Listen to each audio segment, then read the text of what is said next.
Good morning students, digital panel में आपका स्वागत है। आज हमारा है ग्रामर का टॉपिक चैप्टर फर्स्ट, जिसका नाम है भाषा और व्याकरण। तो सबसे पहले ये जानना ज़रूरी है कि भाषा क्या होती है। भाषा क्या होती है हमारे लिए यह समझना ज़रूरी है।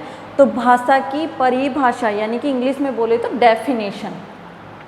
देखो, इसमें भाषा को इंग्लिश में लैंग्वेज बोला गया है, यानी कि भाषा को अगर इंग्लिश वर्ड में बोला जाए तो इसका मतलब होता है लैंग्वेज।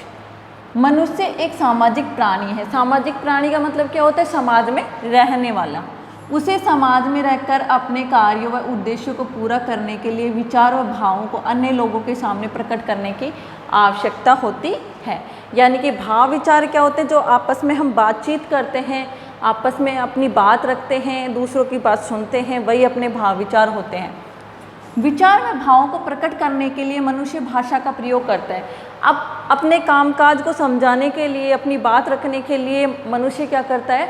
जिस चीज़ का प्रयोग करता है तो वो होती है भाषा। जैसे मैं आपको ये चैप्टर पढ़ा रही हूँ तो बोलकर पढ़ा रही हूँ, आपको ये पेज भी दिखा रही हूँ, तो ये जो मेरे भाव है, विचार है, आपके सामने रख रही हूँ, तो ये जो मैं उच्चारण कर रही हूँ, बोल रही हूँ, दिखा रही हूँ, ये सब क्या है? भाषा है। भाषा के माध्यम से मनुष्य अपने विचार दूसरों को समझाकर तथा दूसरों के विचार समझकर अपने कार्य और जीवन को सरल सुगम बनाता है। यानी कि भाषा के ही माध्यम से मनुष्य का जीवन सरल और सुगम होता है, ताकि उसकी सारी चीज़ें दूसरे समझ सके, दूसरों की सारी चीज़ें वो समझ पाए। भाषा नहीं होगी तो हम एक दूसरे से बात भी नहीं कर पाएंगे और एक दूसरे की कुछ बात समझ भी नहीं पाएंगे। अब आती है इसकी बात डेफिनेशन यानी परिभाषा पर। तो इसकी परिभाषा, भाषा वह साधन है जिसके द्वारा हम अपने मन के भाव विचार दूसरों के सामने प्रकट करते हैं तथा दूसरों के भाव विचारों को सुनकर, पढ़कर समझते हैं। इसको हम ऐसे भी बोल सकते हैं कि जो हमारे भाव विचार होते हैं उनका एक माध्यम होता है कि किसके द्वारा? एक तो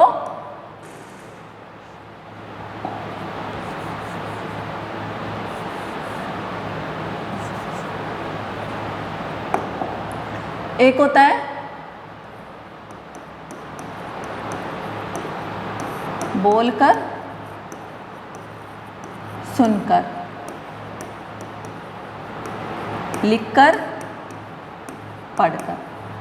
यानी कि किस किस माध्यम से समझाते हैं? बोलेगा उसको हम क्या करेंगे? जैसे मैं बोल रही हूँ तो आप क्या कर रहे हो? सुन रहे हो। लिखा हुआ है तो उसको हम क्या करते हैं? पढ़ते हैं। तो ये चारों चीज़ों से एक भाषा का आदान प्रदान होता है।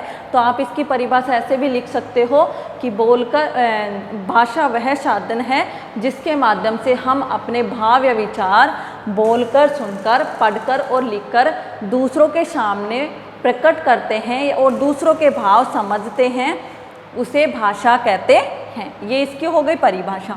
अब आता है संपूर्ण भारत में भिन्न भिन्न भाषाएं बोली जाती हैं। भिन्न भिन्न का मतलब होता है अलग अलग। भिन्न भिन्न का मतलब क्या होता है? अलग अलग।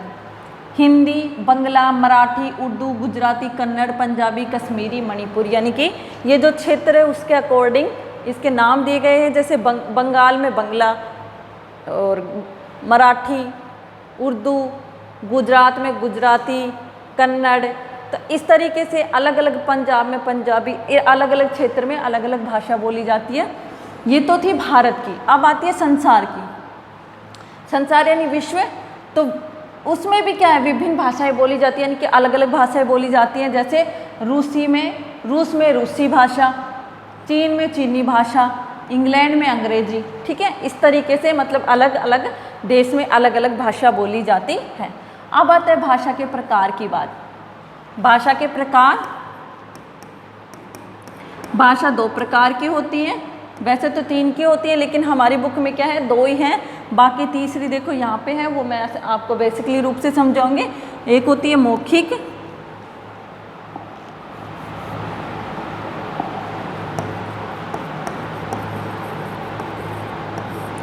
एक होती है लिखित।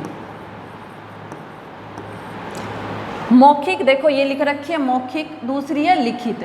तो सबसे पहले लेते हैं मौखिक भाषा। मौखिक भाषा यानी कि ओरल लैंग्वेज। देखो ये लिखा हुआ है, अगर आपको हिंदी वर्ड नहीं समझ में आ रहा है तो ओरल से समझ में आ जाएगा। क्लास में आप जैसे ओरल टेस्ट बोलते हो ना, वही ओरल लैंग्वेज होती है। ओरल टेस्ट जो आप देते हो, ओरल यानी कि आपस में बातचीत करते हो, आप बेंच पे बैठ के, देखो ये फोटो दिख रही है आपको, ये दो स्टूडेंट है जो आपस में बात कर रहे हैं, तो ये कौन सी है? मौखिक भाषा। जब हम अपने भाव विचार मुख से बोलकर दूसरों के सामने प्रकट करते हैं, जैसे मैं बोल रही हूँ फिलहाल, तो अपने जो भाव विचार है वो मैं प्रकट कर रही हूँ, कैसे? बोलकर, तो भाषा का यह रूप मौखिक कहलाता है। इसको ऐसे भी बोल सकते हो आप, कान से सुनी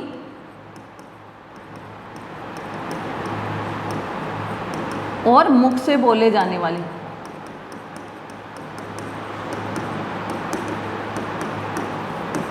कान से सुनी और मुख से बोले जाने वाली भाषा को मौखिक भाषा कहते हैं। या फिर आप ऐसे बोल सकते हैं कि जो हम मुख से बोलकर दूसरों के सामने अपने भाव विचार प्रकट करते हैं वो हमारी मौखिक भाषा के अंतर्गत आती है। अब हमारी आती है लिखित भाषा, यानी कि रिटन लैंग्वेज। रिटन लैंग्वेज में क्या होता है? लिखित भाषा क्या होती है? तो लिखित भाषा में क्या होता है? जो अपने भाव और विचार होते हैं उनको हम दूसरों के सामने लिखकर प्रकट करते हैं। देखो ये ना लिखने, जैसे ये आपके सामने पेज आ रहा है, इसमें ये सब कुछ लिखा हुआ है, तो ये होती है लिखित भाषा। लिखित भाषा का प्रयोग केवल साक्षर, देखो यहाँ पे साक्षर लिखा रहा है, ये गलत है, यानी कि साक्षर जो पढ़े लिखे लोग होते हैं वो करते हैं, निरक्षर लोग नहीं। निरक्षर का मतलब क्या होता है? जो बिना पढ़े लिखे होते हैं। अब है हमारी थर्ड लैंग्वेज जो आती है, तीसरी, वो आती है सांकेतिक भाषा। देखो इसमें मुख्य रूप में आपको नहीं दिया गया, इसमें ये बेसिकली रूप से समझाया गया आपके सामने। तो सांकेतिक भाषा जो हम संकेतों के द्वारा या इशारों के द्वारा समझाते हैं। देखो यहाँ पे लिखा हुआ है संकेतों के द्वारा अपने विचार प्रकट करना। अब संकेत का मतलब कैसे होता है? देखो ये आपको चित्र दिख रहा है, इसमें क्या है? ट्रैफिक जो लाइट होती है या ट्रैफिक पर जो पुलिस खड़ी रहती है वो क्या करती है? इशारों से आपको चलने का, रुकने का, सीटी बजाकर जो इशारा करती है वो होती है।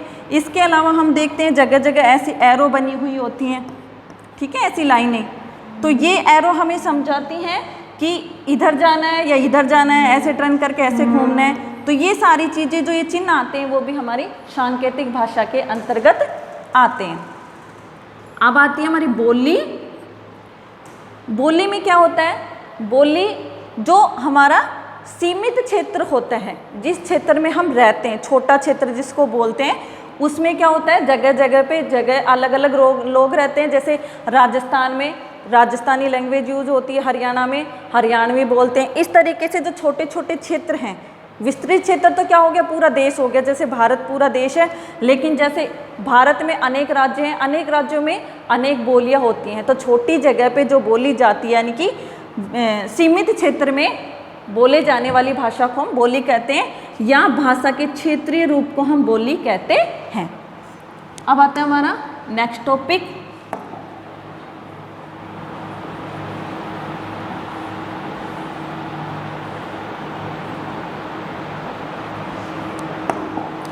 नेक्स्ट टॉपिक है हमारा लिपि।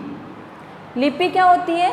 जो हम ये भाषा लिखते हैं, जैसे ये वर्ड लिखे हुए हैं, इसका जो लिखने का तरीका है यानी कि विधि है, उसको हम क्या कहेंगे? लिपि। तो इसकी डेफिनेशन आप क्या बताओगे? लिपि, इसमें तो आपको थोड़ी अटपटी दे रखी है, मैं आपको शॉर्ट में देती हूँ। जैसे लिखने के ढंग की विधि को लिपि कहते हैं। इसमें आप ऐसे राइट कर सकते हो, अगर आपको ये समझ में नहीं आ रहा है तो ये वाली परिभाषा आप लिख सकते हो। लिखने के ढंग की विधि को लिपि कहते हैं, यानी कि जो हमारा लिखने का जो तरीका होता है उसको हम लिपि कहते हैं। अब देखो अलग अलग लिपि, अलग अलग भाषा की अलग अलग लिपि होती है। जैसे हिंदी भाषा उसकी क्या हो गई? देवनागरिक लिपि। पंजाबी है उसकी हो गई गुरुमुखी लिपि।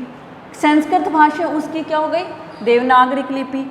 उर्दू है उसकी क्या हो गई? फारसी लिपि। देखो ये वर्ड लिखे गए हैं, जैसे हिंदी में कै ख यानी जो वर्णमाला है उसके अकॉर्डिंग हम क्या बनाते हैं?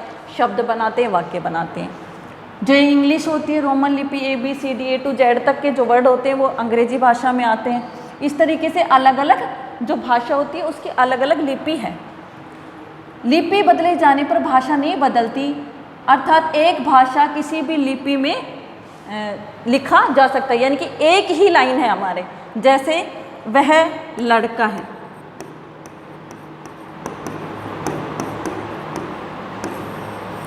ये जो लड़का है इसको हम इंग्लिश में, तो इंग्लिश में लिखेंगे ही इज ए बॉय। तो देखो ये इसका अर्थ तो यही बनेगा कि वह लड़का है, हिंदी में भी वही रहेगा वह लड़का है, और इसको पंजाबी में लिखेंगे तो वही रहेगा कि वह लड़का है, यानी कि अर्थ नहीं बदलता बल्कि जो इसकी लिपि होती है वो बदलती है, यानी भाषा वही रहती है। अब हमारा आता है व्याकरण, यानी कि जो ग्रामर। तो ग्रामर का जो जिस पे हमारी ये बुक बनी हुई है वही ग्रामर, जिससे हम क्या क्या सीखते हैं उसके बारे में। तो ग्रामर एक विद्या है, यानी कि ज्ञान है, साधन है, शास्त्र है। तो उससे हम क्या सीखते हैं, भाषा का शुद्ध रूप। भाषा का शुद्ध रूप कैसे, भाषा को जैसे शुद्ध पढ़ना, शुद्ध लिखना, शुद्ध बोलना, ये सारी चीज़ें हमें ग्रामर सिखाता है। जैसे मैंने लिखा वह लड़का है, तो वह लड़का है, इसको मैं लिख दूँ लड़का है वह। तो देखो ये वाक्य का मैंने क्रम चेंज कर दिया, लड़का है वह। तो ये आप समझ नहीं पा रहे हो कि ये क्या बोलना चाहता है, लेकिन अगर इसको क्रम अनुसार मैंने लिखा वह लड़का है, तो ये क्रम आपको फट से समझ में आ जाएगा, यानी तुरंत समझ जाओगे कि वह लड़का है, यानी कि मैम बता रही है कि वह लड़का है। तो इस तरीके से जो ये सारी चीज़ें जो भाषा को क्रम अनुसार, वाक्य में जो क्रम अनुसार चीज़ें आती हैं वो हमारी ग्रामर से आती है, यानी कि व्याकरण से आती हैं। अब आता है व्याकरण के विभाग, यानी कि जिसको हम वेद बोलते हैं। तो सबसे पहला आता है वर्ण विचार, दूसरा आता है शब्द विचार, और तीसरा आता है वाक्य विचार। वर्ण विचार पे बात करेंगे। वर्ण विचार क्या होता है, जो हमारी वर्णमाला होती है, जैसे ऐसे, अह तक, कैसे, ग तक, वो सारी वर्णमाला और उसके प्रकार, उसके उच्चारण, यानी कि कौन सा वर्ण कहाँ से, जैसे कोई होठ से बोला जाता है, कोई तालवे से बोला जाता है, तो ये सारे वर्ण होते हैं वो वर्ण विचार के अंतर्गत आते हैं, यानी कि वर्णों के बारे में जो जानकारी मिलती है वो वर्ण विचार में मिलते हैं, जो आपका नेक्स्ट चैप्टर है।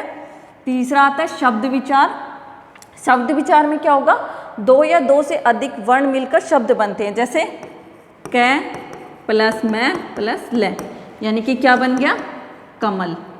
तो यानी दो या दो से अधिक वर्ण मिलकर शब्द बन गए। इसी तरीके से अब आता है वाक्य विचार। वाक्य विचार में क्या होगा, ये जो हमने शब्द बनाया है उसको दो से अधिक जोड़कर हम क्या बनाते हैं, वाक्य बनाते हैं। जैसे वह लड़का है, वह एक शब्द हो गया, लड़का एक शब्द हो गया, और है एक शब्द हो गया। ये एक हमारे सामने लाइन बन गई, यानी कि वाक्य बन गया। ठीक है, अब आती है हमारी अभ्यास, यानी कि एक्सरसाइज, जो आपको मैंने आज पढ़ाया है उसके कुछ क्वेश्चन हैं जो आपको राइट करने हैं। तो पहला क्वेश्चन है, मनुष्य भाषा का प्रयोग क्यों करता है। तो मैंने अभी पिछले पेज में आपको समझाया था कि मनुष्य भाषा का प्रयोग क्यों करता है, क्योंकि वो दूसरों को अपने विचार समझाता है और दूसरों के विचार समझता है। ठीक है, अपने कार्य के लिए दूसरों को अपने विचार समझाता है और दूसरों के विचार स्वयं समझता है। अब आता है भाषा की परिभाषा। तो भाषा की परिभाषा यही है आपकी, भाषा वह साधन है जिसके द्वारा हम अपने भाव या विचारों को दूसरों के सामने प्रकट करते हैं तथा दूसरों के भाव विचारों को सुनकर पढ़कर समझते हैं। इधर मैंने ये भी लिखी है, आप ये भी लिख सकते हैं। अब आता है भाषा के प्रकार। तो भाषा के प्रकार दो होते हैं, एक होता है मौखिक और एक लिखित। देखो यहाँ भी दे रखा है और ये नीचे मैंने ये ऐसे डायग्राम बना के भी समझा रखा है। अब आता है लिखित भाषा और मौखिक भाषा किसे कहते हैं। लिखित भाषा, देखो मौखिक भाषा क्या होती है, जिसमें हम बोलकर, यानी कि मुख से बोलकर और कान से सुनकर दूसरों के जो भाव विचार हैं समझते हैं और उनको समझाते हैं। इसमें मैंने ये भी लिखी है, कान से सुनी और मुख से जाने वाली भाषा को मौखिक भाषा कहते हैं। लिखित भाषा भी इसी में ही है, इसी क्वेश्चन में। तो लिखित भाषा में आप क्या करोगे, यानी कि जो भाषा का लिखित रूप है उसको लिखित भाषा कहते हैं, या फिर जो आपकी बुक में दे रखी है कि अपने भाव विचारों को लिखकर प्रकट करना, कर दूसरों को समझाते हैं और दूसरों के भाव विचार पढ़कर समझते हैं, उनको हम लिखित भाषा कहते हैं। अब आता है बोली। बोली देखो हमारी, तो बोली मैंने बताई थी कि सीमित क्षेत्र या भाषा का क्षेत्रीय रूप है। ठीक है,